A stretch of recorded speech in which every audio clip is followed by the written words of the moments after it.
Hi friends, I am Tilak, you're watching Tech May Be Unique, and today we're going to see how to insert a rupee currency symbol on your WPS spreadsheet on your computer.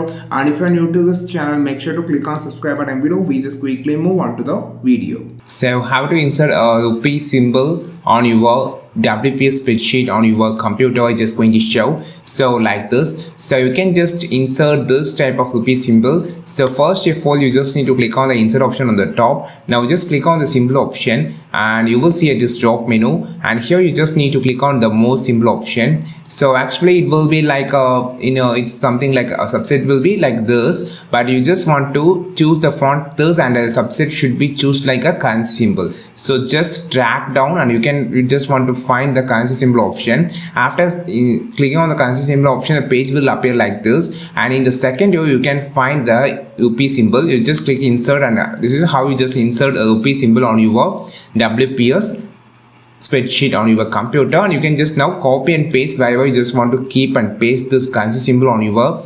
spreadsheet cells.